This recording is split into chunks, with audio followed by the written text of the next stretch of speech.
Welcome to Like Minded with Dr. Patrice. Each episode, we'll sit down with different types of experts and unpack the role of mental health in our day-to-day lives. Today, we're joined by entrepreneur, founder, and community builder Michole McBroom for a conversation about identity and defining growth through radical self-care. Together, we explore how self-leadership, healing, and instinct shape the spaces we create for others, why protecting the soul of your work matters, and what it means to build a life rooted in presence.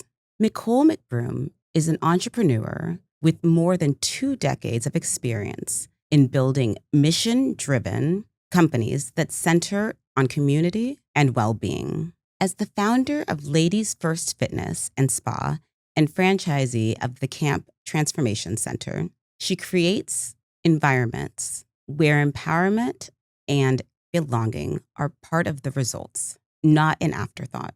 She's also the co-founder of Good Quality Human, a lifestyle brand that celebrates the human experience and invites self-expression, love, and rebelliousness.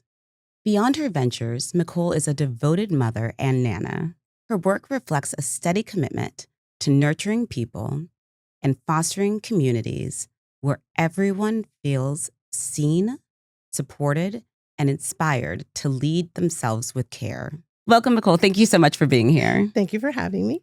So when we're thinking about all of those roles that you've stepped into, partner, mother, behind the scenes builder, what do you think those experiences taught you about yourself? So those experiences taught me that I'm very resilient, that my mode of operation is overloaded. So when people say you have to live a balanced life, my dad once told me, he says, I know people tell you that, but you will never live a balanced life. You never have. So why are you trying to fit yourself into a mold that isn't you? That's interesting. Hold on. Let's take this like one by one. When you're talking about being a partner, what about it is overload for you? What feels comfortable about being overloaded? So, for instance, being a partner, there's so much to that because you're worried about somebody else, right? You have to consider somebody else. Yes. And so since I'm, for a better term, workaholic, right? I'll be diving into my work, not really wondering what you're doing and hoping you're taking care of yourself, right? So that for me is a true struggle. Like it actually makes me angry. Really? Like when I have to go check in when I'm head deep into something. Yes. Right? And so depending on your partner, you really do have, for any partner, you should check in. But if you have a partner who's insecure, who puts it on you that you may be doing something other than working, that's another pressure on top of, I'm just working, right? Yes. So part of it is the emotional labor in addition to the physical labor that's happening. I'm curious about not having balance in that and expecting not to have balance in that. What did you imagine balance would look like? And then what was the reality? So I imagine balance would look like that it's more of a 9 to 5, right? It's more of a structured workload. Yeah. But I don't work like that in general. When I dive into something, I deeply dive into it. So I imagine it being that you also have a partner who's understanding, who could meet you where you are, meaning like, hey, if you're working late and I'm concerned about you, I'm going to meet you over there to see that you're well and understand that you have a purpose, right? You're not doing it for no purpose, because everything that I did was also to support the family, right? Because as a woman who worked outside the family, I was like just a breadwinner, just like he was, right? So I took that very seriously and I was really good at that. And so I just I should have worked more on a partner that we could appreciate each other in that way. Do you think that was like for you and at that time, do you think it was a lack of communication between the two of you about it? Or do you think it was an incompatibility? Probably more so a lack of communication. I feel like knowing what I know now is that communication is everything, right? Because we all assume usually the worst, right? And so assuming that he didn't want me to be successful could have been him feeling insecure about me feeling about him because I'm so strong. Yes. Right? And I never thought less of him because what I was bringing, right? I only focused on myself, but letting him know like this has nothing to do with you, right? It has everything to do with just what's in me. Yeah. And so having that understanding of somebody else and letting them know that, so they felt more secure in that part of the relationship. Right. Well, and you said sometimes we're assuming the worst, and I think the other part that we often assume, like when we don't talk about those important things, is that the other person thinks like we do. Right. So you're like, well, that was me. I would think this, or I would know this is happening. So why don't they get it? Right. Mm-hmm. And it's really hard, I think, especially when you're in a relationship, whether it's a business relationship, romantic relationship, sometimes a mix of both, to recognize that you can love someone and think that they're valuable and, as a partner, as a person in your life, and that we don't think the same. We are not going to come to the same conclusions unless we really talk about it. And you mentioned, insecurity as well. So how did that play a role? So I feel like when people need to work on themselves, being secure in who they are, that when they're insecure, that can affect the other partner, right? And then now their focus, instead of on what they're trying to achieve, I'm focused on how to make you feel secure. So it changes the way I move, right? And just to give an example, if we went somewhere, I'm loud. I laugh loud. My sister laughs loud. We're just loud people, right? Yeah. But it's not meaning because I'm looking for attention or I want this or that from somebody. It's just my personality. Right. It's loud, right? So you notice when I'm in a room. And that meaning like, oh, you're drawing attention to yourself.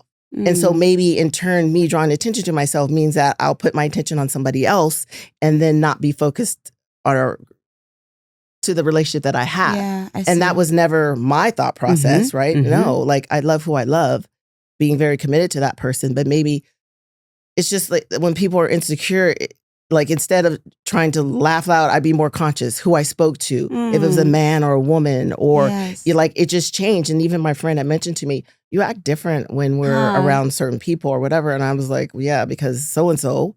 Yes. Well, I'll hear it when I get home, right? Yeah, that they're judging that. But then what happens is like then your light dims, in response, to being observed in that way. And then honestly, the change of behavior is not appreciated. The expectation is higher. What more can you do to do what I ask? Because that person is chasing a feeling that they think they're going to have when you act the way you're supposed to. But there's nothing you could do. Correct. Even if you didn't show up to any room or were quiet every time, that still wouldn't give them the feeling, right? Correct. But that's like the unhealed, kind of way of approaching things. I want to talk about your role as a mother. And again, like this balance, what were your expectations, what are they now? If it's not like balance in that, 50-50 sense anymore, because with kids, a lot of it's not going to be balanced. They're not worried about you, They're always worried about themselves. Yes. So the funny thing about that, when I was married, the best thing that I can actually, when I reflect back on that, is that having a partner, we had two different roles. Okay. Usually the woman role is the motherly role. And when you're saying partner, you're talking about family partner now, not business partner, right? So when I'm talking about my ex-husband, so when raising children originally. So I really don't know how single moms do it. They are so strong, right?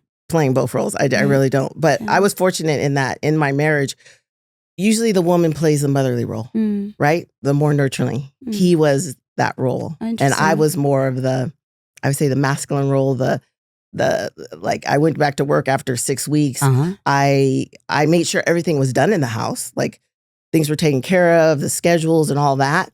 But when it came down to truly after I left, after you have a baby, you're going through that whole transition. Once I left that, I didn't feel I was as nurturing as I could be, because it was a hard switch from when you're working to come home just to be in it. Right. Yes. And I feel like that's the guilt when you have to work outside the home, right? When you're in the home, there's also a guilt too, right? That I'm not contributing elsewhere, or this is not as important as another job. So we all carry this guilt, but it's truly a switch to change your brain from, oh, this person needs me. Let me calm down. Let me regulate. Let me really be intentional with my thoughts with them, instead of just, what is it you need? Yeah. Okay, you need a bath, right? You need a bath. You need to be fed. You need this to happen. You got your schoolwork done.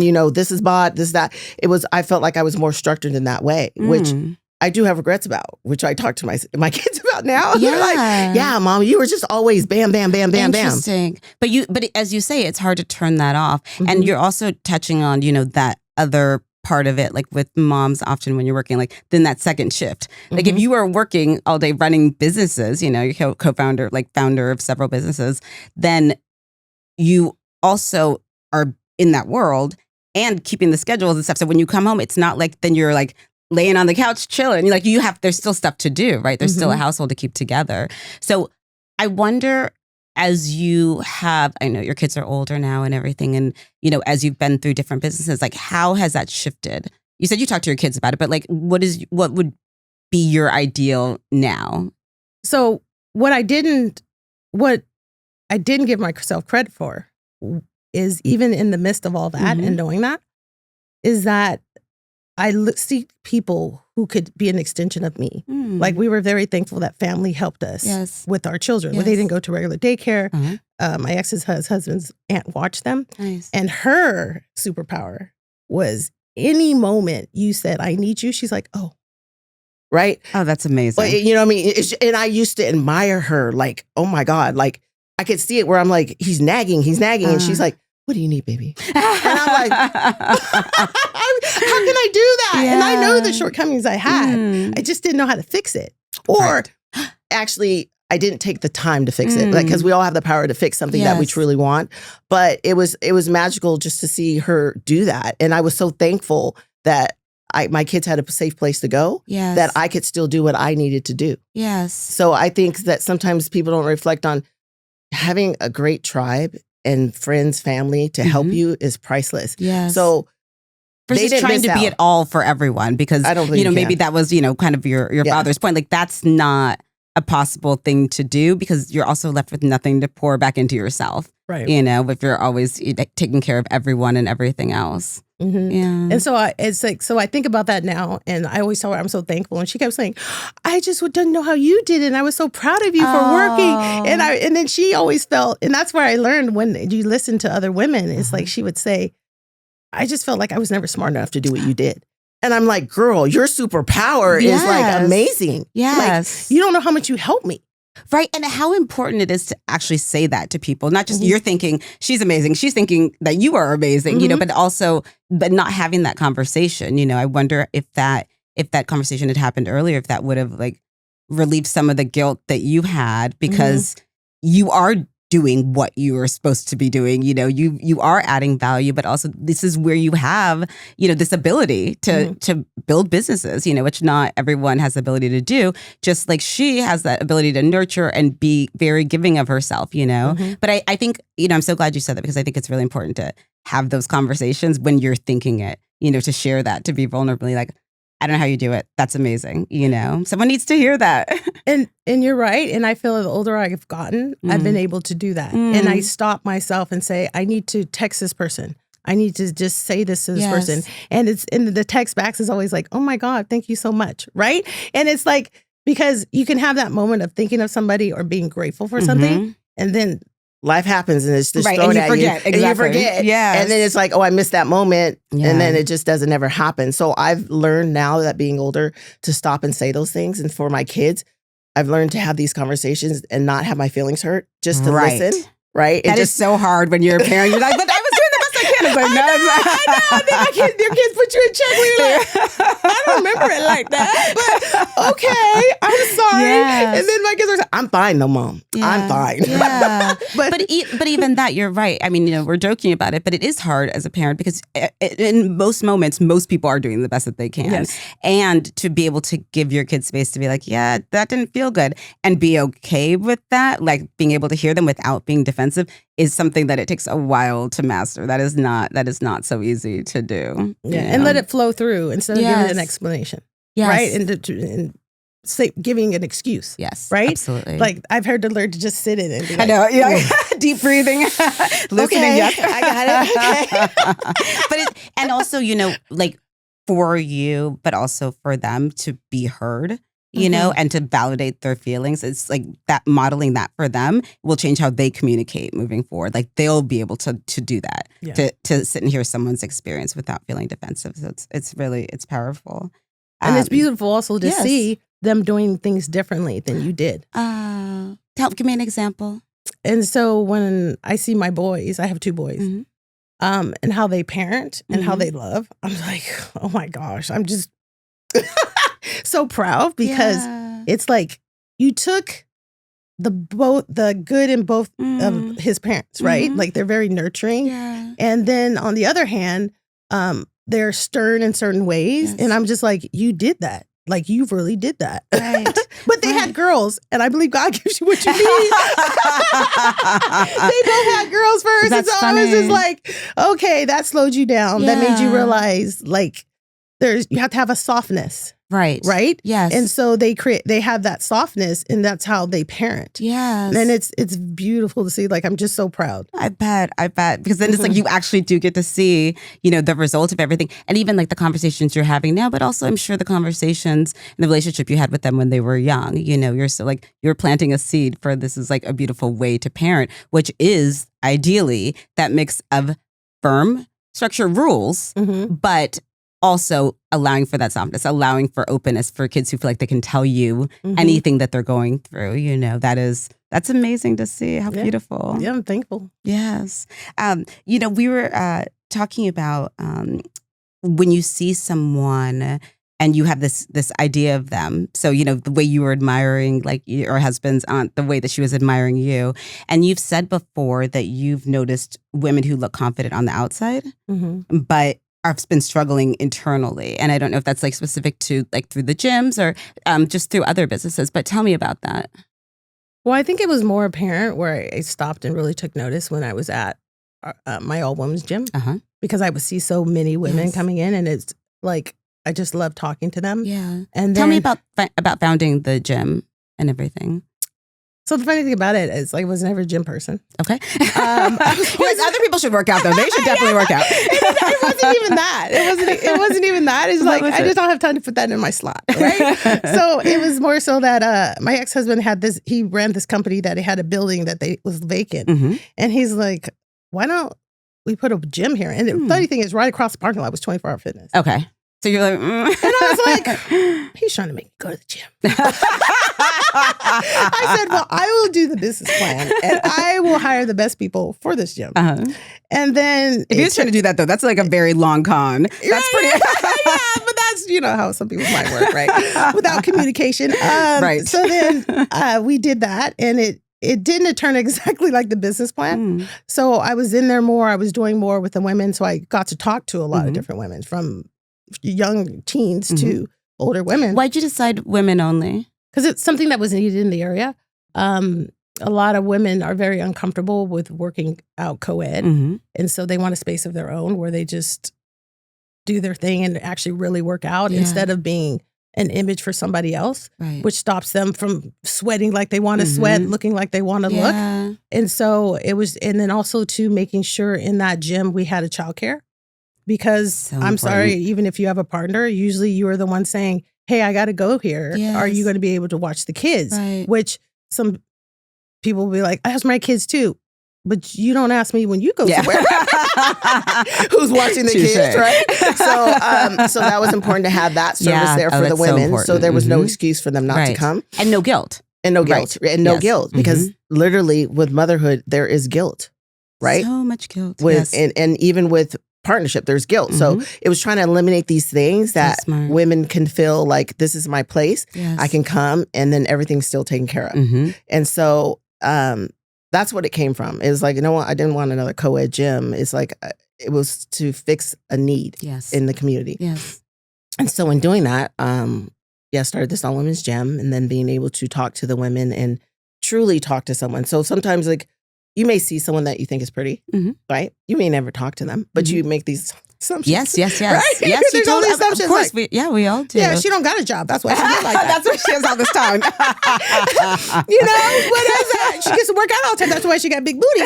Like, what is going on? Right? But you don't really know what someone's truly going through until you have those conversations. And so since they were there, and I could ask those conversations, and I don't mind asking, like, well, why do you look like that? Or how did you get this? And then I love giving compliments when I see it. I've always been that way, where it's like, oh, I like your bag. I like your hair. You look so pretty. It's just a natural thing for me because I think people are beautiful, right? And then I realized, because then I was in front of them, they would be like, oh, my husband didn't even notice I changed my hair. Aww. Where I was like, oh, this really meant something to them. Like I like to interesting. say it, but I didn't know how meaningful Right. that people were lacking these Yes. kind of conversations, Yes. right? And they're true. And so many people would have said that to them if they actually spoke their truth, right? And so my whole objective was for my staff was, I want you to give compliments every chance that you can. I don't want you to say things that are untrue. Right. But Yes, as yes, women, yes. we check someone out quickly, right? Mhm. Like, I know what your shoes are, right? Mhm. And you're going to see something you like. Yeah. Say it, right? Just I say love it, that. right? I love that. So whether it's their bag, their clothes, their ears, their eyes, or Their whatever, ears. whatever, right? Like you see some pretty earrings or whatever. Oh, earrings. Okay, I was like, the ears. You're trying to find something. But no, but it's just anything that you see that you think you check yourself and you go, that was so pretty, or I like that, or whatever. Say it. Why do you think people don't? Why do you think people hold back? We think it, right? To your point. Why do you think that people are not as open with that? I think it's that there's a question about how they're going to receive it. Are they going to think I'm weird? Or they want something from me, right? Like, especially a man's not, usually they hold back even on compliments, even now, is because like, oh, you're going to think I want you, or this is a pickup line or something, so I can't be truly transparent, right? And so I feel like it's just this shield that we hold up. And a lot of times too, for women, we don't know how to receive a compliment. So therefore, what we put off is like we didn't appreciate it when we really did appreciate it. Michole, that is such a good point. There's so many people, you give them a compliment and they deflect. Right. They say, oh, no, I don't think it looks that good. Or I think, like instead of just saying thank you, right? Which could be the simplest thing, but is often the hardest thing to do. And to your point, I wonder with some of the people that you were complimenting and they say, okay, so-and-so didn't even notice, like how many times were you just like, oh, this whole thing, or, like did not receive it. And then people stop. Like, you can also teach people to not keep complimenting you. And it's not because you don't want to hear it. It's because, to your point, not everyone knows how to like receive that gracefully. Yeah. And just be like, yes, these are cute earrings, this, all like, it's just, we just aren't always taught that. No, and it's true. And I even look at that with even my own life. My mom, she's beautiful. That's all I heard growing up. You're so beautiful, and deflect. She could people never, telling her that she was so beautiful. And I got annoyed hearing it. Really? But it was like she would always deflect. She never received. And so it's like it took her to being older for her to receive that. And so I think it's also a learned thing. If you have someone who does that and says thank you, you learn to appreciate and just say thank you. It's a compliment. It's not really to do anything but say, oh my God, you noticed. Yes. Oh my gosh, that feels good. Yes. Or whatever. But I don't know. It's just we think we have to just push it away like it's not sincere or it's not genuine or things like that. And that's what I started seeing a lot of, where it's like, and I started telling them, it's like, I don't say it unless I mean it. Like, I'm right. I've never been that girl where like, I'm not going to fake it because it doesn't feel right in my heart, right? Yes. But when you can give something freely that you truly just saw, right? That feels good. And it feels good whether they receive it or not. Right. Right? Like, I don't really care if you think so or not. That's what I thought. Yeah. And when we deflect, you make people question what they're thinking. Right. Right? Like, oh, maybe I don't have good taste. Maybe this was all bad. Maybe it don't look good, right? Oh, that's interesting. And so that when you're saying about the women at the gym, I just started seeing that. And I was thinking like, what can I give to help move them along in their process? Right. Well, and how did that shape like your leadership? And how did it shape the kind of environments that you create for people?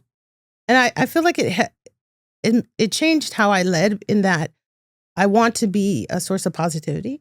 I want to give my best and make people understand that I understand you're doing your best, right? It allowed me to give people more grace and understand that I'm putting a lot on people by observing and not talking, right? Not really to getting to know who they are and just making an assumption. And I need to stop doing that because also too, I know people are assuming things about me that are totally not true, where I was like, where'd you get that from? And it's like, okay, well, I know it goes back and forth. So how do I break that barrier? So I make it at a point, and it's also from my mother too. she used to talk to everybody, like literally anybody and everybody. And we used to tell her, can we just go to the store? No, you cannot. No, you're going to be in that checkout line for 20 minutes. I know that life. Yes. And my kids do say the same thing, Mom, I don't want to go with you. You talk to everybody. And I was laughing. I was like, oh, I am Shirley. Okay. That's funny. But so it's just in talking to people, you realize these are just real people. Yeah. These are people with insecurities. They don't think they're perfect, even though they look perfect. Yes. And the person who tries to look the most perfect is the most imperfect, right? Because there's no perfection. No. And someone's always going to figure out a flaw in you. So it's like, just do things that make you feel good. Yes. Like today I was going to wear heels, but that didn't feel good. Yeah. So you're like, I'm not going to. So I was like, that isn't me. Yeah. Like, I just want to feel comfortable in my own skin. Right. And when you're comfortable in your own skin, people actually really see who you are. Yes. Instead of you going like, oh, this doesn't fit. This doesn't look good. This isn't, right? So there's just no perfection. It's just like, be who you are and you are going to shine regardless. Yes. Yeah. And I think that as a leader, that's so important to model for people. Like, I'm not expecting perfection from you, but I'm expecting you to do your best. I'm expecting us to like show up authentically, you know, in our work together, but you don't have to be perfect, whatever that looks like. You know, I think it's so important for people to see from leaders because often it's hard for leaders to acknowledge if something they didn't go well, or like to see someone not deflecting blame, but being like a real person, is I think really important. So speaking of like your businesses, Good Quality Human, the lifestyle brand, it embodies a philosophy for how you see the world. So tell me about Good Quality Human, and tell me about how you protect the integrity of the vision that you have for the brand. Well, it wasn't always called Good Quality Human. Okay, yeah, tell me about it. So when I came up with this idea to do hats, it was during COVID. This? Okay. It was during COVID in 2021. Well, COVID had already started, but in 2021, and I came up with this idea about doing hats. And it initially started as women empowerment hats because I had the all women's gym. Okay. Right. And so I wanted people to feel something when they saw on the hats "Lady First" or something like that. So we started doing pop-ups. Well, we had the name Lipstick Diaries. I came up with it. I woke up one morning, God said, go. I listen all the time. So I told my partner, Sean, he's like, what? He's like, are you sure that name? And he was like, because he didn't really resonate with the name. And I said, well, sometimes you just have to go. We'll figure it out as we go along. And so we did pop-ups, things like that. And people loved the designs, everything he was doing. But the name, they were like, what is it? Lipstick. So it was kind of confusing. Okay. It wasn't easy flow. You had to explain what it meant. Right? All those things. Yeah. And so he kept coming up with different names. So the name came out of desperation on his part. Really? Yeah, it came out of desperation because he didn't like the original name. And so he would come up with all these things, these different names. And I was like, that's not it. That's not it. And so my thing was, I didn't mind changing it, but I wasn't going to change it twice. And it had to have a feeling for me. And so when he said, okay, Good Quality Human, I said, that's it. Yeah. And that resonated with me, the feeling that it gave me, right? Because it embodies for me and for him too, is that it's not about perfection.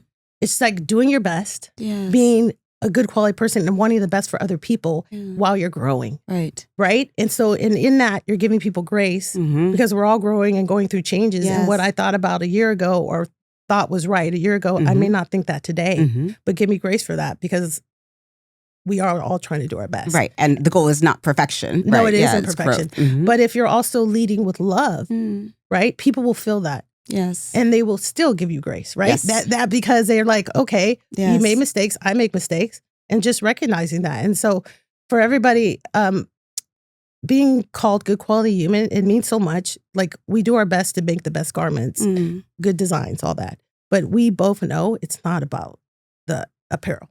It's about the message.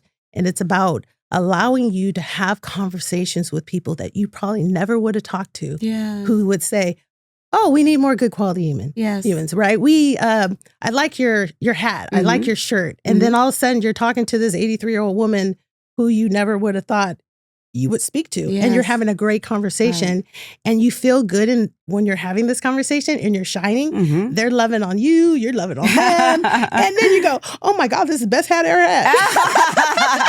All of that, right? Yes. It wasn't really the apparel. It was you shining and them shining and you sharing because we're more alike than we are different. Right. Well, and it's interesting too because to wear something that says good quality human, you've kind of decided about yourself that you are a good person and you're willing to let the world know, right? That maybe can open up things in other people and like, oh, okay, all right. I already feel like good about talking to this person, you know? No, it does. And it's funny because some people will come into the truck or the store and say, oh, I can't wear this. I'm not a good quality person. Really? Oh, what do you say? I always say, well, why would you say that?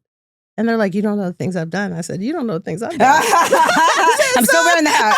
Right? So I was like, it's not about perfection, right? It's like, as long as you're loving on people and you're growing and you're learning from your experiences, you're good. Yeah, we're all good. And they're like, oh, I never thought about it that way, right? Oh it's like, don't condemn yourself for things that you've done in the past, right? We can all make changes, but it's okay. And then the dudes are there going like, oh, I have to work on that. And it's like, it leaves room for thought and reflection, and they still might not buy something, but at least they left with not thinking, I'm not a good quality person, right? There's so many things that we've done that are good. There's many things that we've done that are bad. Yeah. In therapy, like we have to say, like, you don't know what the outcome will be, but you're planting a seed, right? You're planting a seed that you might not see grow, but by you just taking that extra moment to say, like, look, we've all been there. Like, that's everyone. That's whether they say it or not. That's everyone who walks through here. You are worthy of growth, and you're worthy of changing. Now and saying, yes, I am. I am working towards being a good quality human, even if I don't feel like I'm there yet. So that's amazing that you take that time to have the conversation. So thinking about good quality human, you were on the show The Fixer, and you were really vulnerable on that show, talking about your business. But because there were elements of the business that were personal and professional, talk to me a little bit about that and that experience for you. You said you've not watched it. No, I watched it, but you lived it, so I don't. I don't know that. Yeah, I lived it, so I don't need to watch it. But that's a very, because already when you create a business, it feels already personal, and then there's another personal element about that. So tell me about that. I feel like I was more emotional on that show because I couldn't articulate what the brand means to me. Yeah. And that's still even hard for me, right? Because it's like it's not the apparel. Yeah. It's more like people say a movement, which seems so big to me. So I kind of back away from that. It's the feeling I want people to have when they wear it and the feeling that they receive from other people. Yes. And so how do you articulate through a garment? Like, garments are important. They have to look cool and all that. But how do you scale that? Yeah. How do you show the conversations you have in person with people? How do you let people understand this is where we're coming from? This is where my heart is, right? And so then there are certain times he's picking on that. And I'm like, what are you doing? Like, you can't pick on. And the destiny for this brand has really nothing to do with me and Ishan. We just have to carry out certain things, right? Because, well, explain that with you and Ishan, like that you were together and have this business together, but not together anymore. So, Ishan and I, who's the co-founder of The Good Quality Human, we did used to date, which actually does play a part in how this business rolls out and the feeling that we want people to get. Like, so when people say, well, how could you have a partner? And we created this business after we broke up. So it wasn't created during the time we were together. It was created after we broke up, but we were still friends. And even though that breakup at the time was hard, it was, we had to go our different ways for different reasons. But the reality is, I knew the quality of a person he was, right? He's a good person. He's honest. He loves people. He's creative. He knows all different cultures. He's very well grounded. His design is crazy. And like his artistic outlook on things is, I had respect for it, right? He frustrated me at times and breaking down things or whatever. But I knew that quality of him, and I don't always have that, right? I have some portions of that, but to the extent he has, I don't have. And I knew what I was bringing to the table. So I think it's very important when you're picking a partner, you know their strengths, right? And that you know them like they're your marriage partner. You know them like family. Yes. Because that's why I feel like a lot of businesses fall apart, because you don't know that partner. That's interesting. Yeah. But like that morally, makes a lot of sense. how they think, what their outlook on life is, what they're wanting out of life. Yes. That breaks up a lot of different relationships. Yes. Or and you're trying to ignore it, or like hoping that it'll change, right? You know, those that too. That could be an issue. So with him, that wasn't the issue. I already knew the good, bad, ugly. So I was picking the part that was good, and I say, you got that part and I got this other part. I see. And so that's how that worked. And so we know what we do and we know what we bring to the table. Yes, if you are around us and we're in business, you may go like, old married couple. Oh, really? Oh, because it's the way we interesting. talk, and there's times we throw out, I'm going to write HR about you. You're like, we are HR. And I always say, like, what do you want to tell HR? I'll let you know what she said. So we go back and forth with that. But at the end of the day, we always come back to what's the message that we're trying to get out, what we're trying to have people receive from this brand.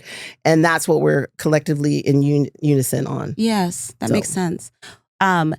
So all of like how personal the brand is to you, especially, then, seeing that or knowing that was seen by other people since you didn't watch it on TV, did that change how you approach the business, or did it just maybe like reignite, this feeling of the necessity of being, being like a way for a conduit for people to have these conversations, to feel differently about themselves?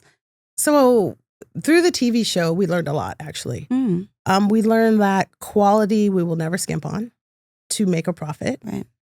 We will never say okay to a design that doesn't feel right in our soul, right? Like, okay, and because there's a lot of designs that do well, right? Like sell everywhere, right? And by the masses. Yeah. But we didn't think it was cool. We don't think it's cool. Yeah, so it's like exactly. you're right. So I'm not going to say I like that design. Like there may be a time that we could be okay with certain things, but it's like, no, we're going to stick to what we like, what we truly also want to wear. Right. Like we're not going to put anything out there that we wouldn't wear personally, right? Yes. And we're not going to expect you to spend your hard-earned money on something we just threw out. Right. So therefore, it made us cement in that, no, we know what design we like. We know the quality of the material. We know where we want to go and what we want people to feel. So no matter if you know more about business, you don't know this business and what our objective is. And we're cemented in that. Yeah. But in other ways, it was like, oh, have you looked at this? You can tighten up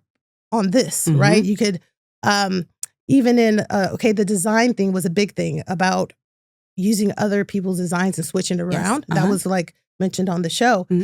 But what I feel like Marcus left out and didn't really understand is the cool factor, right? People know it's that design. Yes. But they're not going to actually usually wear that design. Right? Yes, but they'll wear yours. They'll wear the remix. Yeah, that's interesting. That's so interesting. Right? And the remix, right? Yeah. But it doesn't take away, it gives homage to the original, right? Because that came first. Yeah. But it's just a remix of that. It kind of revives it. And so I feel like for some like brands, it's like, they should see how cool that is. Where you're like, we didn't think of that. It doesn't take away. We're not a race car brand. We're not a cigarette brand. We're not a this brand. We're not any of those things. Yes. We're just remixing what you already did. And it was cool.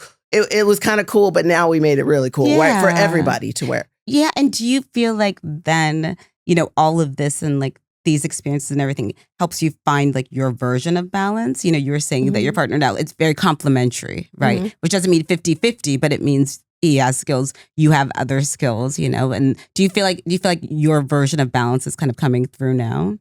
Yeah, I feel like what really couldn't be explained in the show. He will say no, and I do what I want to do. And that we couldn't really say balance, that. Well, what I'm saying is like he still has his objectives because he's strong-minded about what his designs are, and I respect that. Yes. But when I feel something in my heart that is right, I do it. Yes. And I say that for anybody, right? You can listen to somebody else and respect them. But if something is in you saying, do this, do it respectfully. Yes. I heard you. Yes. But I'm a part of this too. Right. And I'm going to do what I feel is right. Right. I'm not going to put our whatever it is, our family, our business in jeopardy, but I have to do this and I need you to understand. Right. Because the other part of that is being true to yourself. Like as much as, like in the beginning of the conversation, we were talking about focusing on everyone else. What do they need? How are they feeling about this? And also honoring that in yourself. I think that that's so important. And that is something that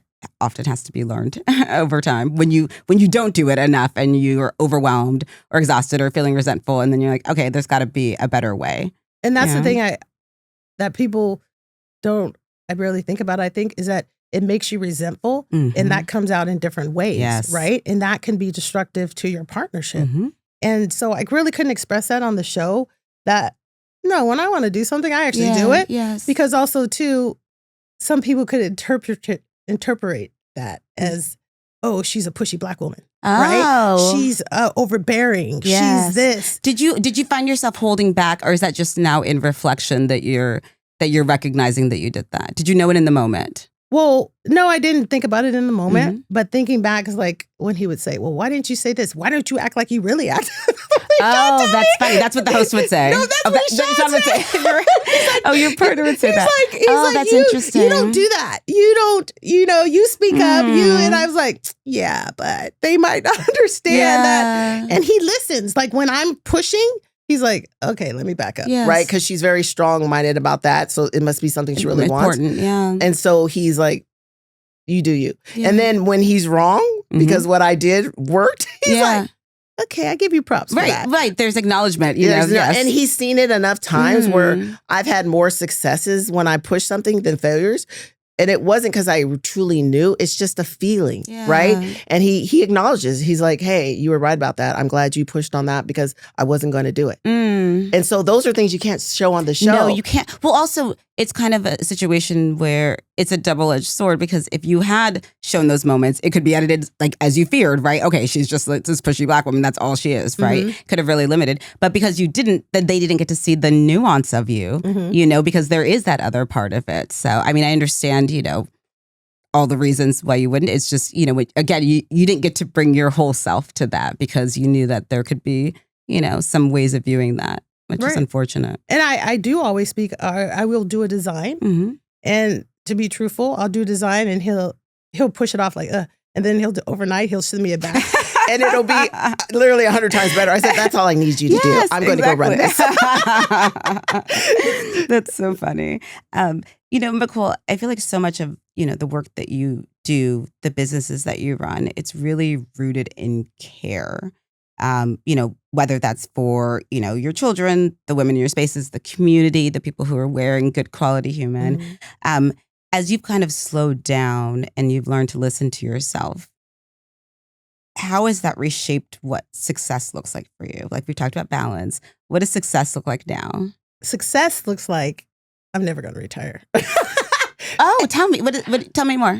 So when, like even Sean has mentioned to me, he's like, oh, I'm going to make sure you're retired. I was like, I'll never retire because there's always something to be done. And I don't look at this like this as work. Yeah. Right. Okay. Because is that something to be done or something that you want to do? Something I want to do. Okay. And which really is being in front of people and being able to talk to people. Right. It's like, I just feel like I've learned through time, I don't always have to do. Because I'm a fixer. I just know, like, you tell me a problem, I'm like just automatically thinking, like, how can I help her to fix it? Right? What can I do? And then I was with that person who give you a list. Like, you got to call this person, you got to do this, you got to do that. And then they wouldn't do it. I was like, I did all this. Yeah. But then I had to learn, sometimes people just want to be heard. Right. You don't have to jump in and fix. Right. And then I also had to learn that I used to carry a lot of people's struggles with me. And they weren't even mine. Where I started to get loaded down. Yeah. And then it was like, someone had mentioned to me, he's like, you're always a happy person, but what's going on right now? And I'm like, nothing's going on. There's nothing wrong with me. There's nothing. And I had to really think about it. I was like, why am I worrying? Why am I this? But it wasn't my struggle that I was worrying about. I was carrying other people's things because I do take it to heart when people are having problems and I want to help them. So I had to learn is like, I can listen.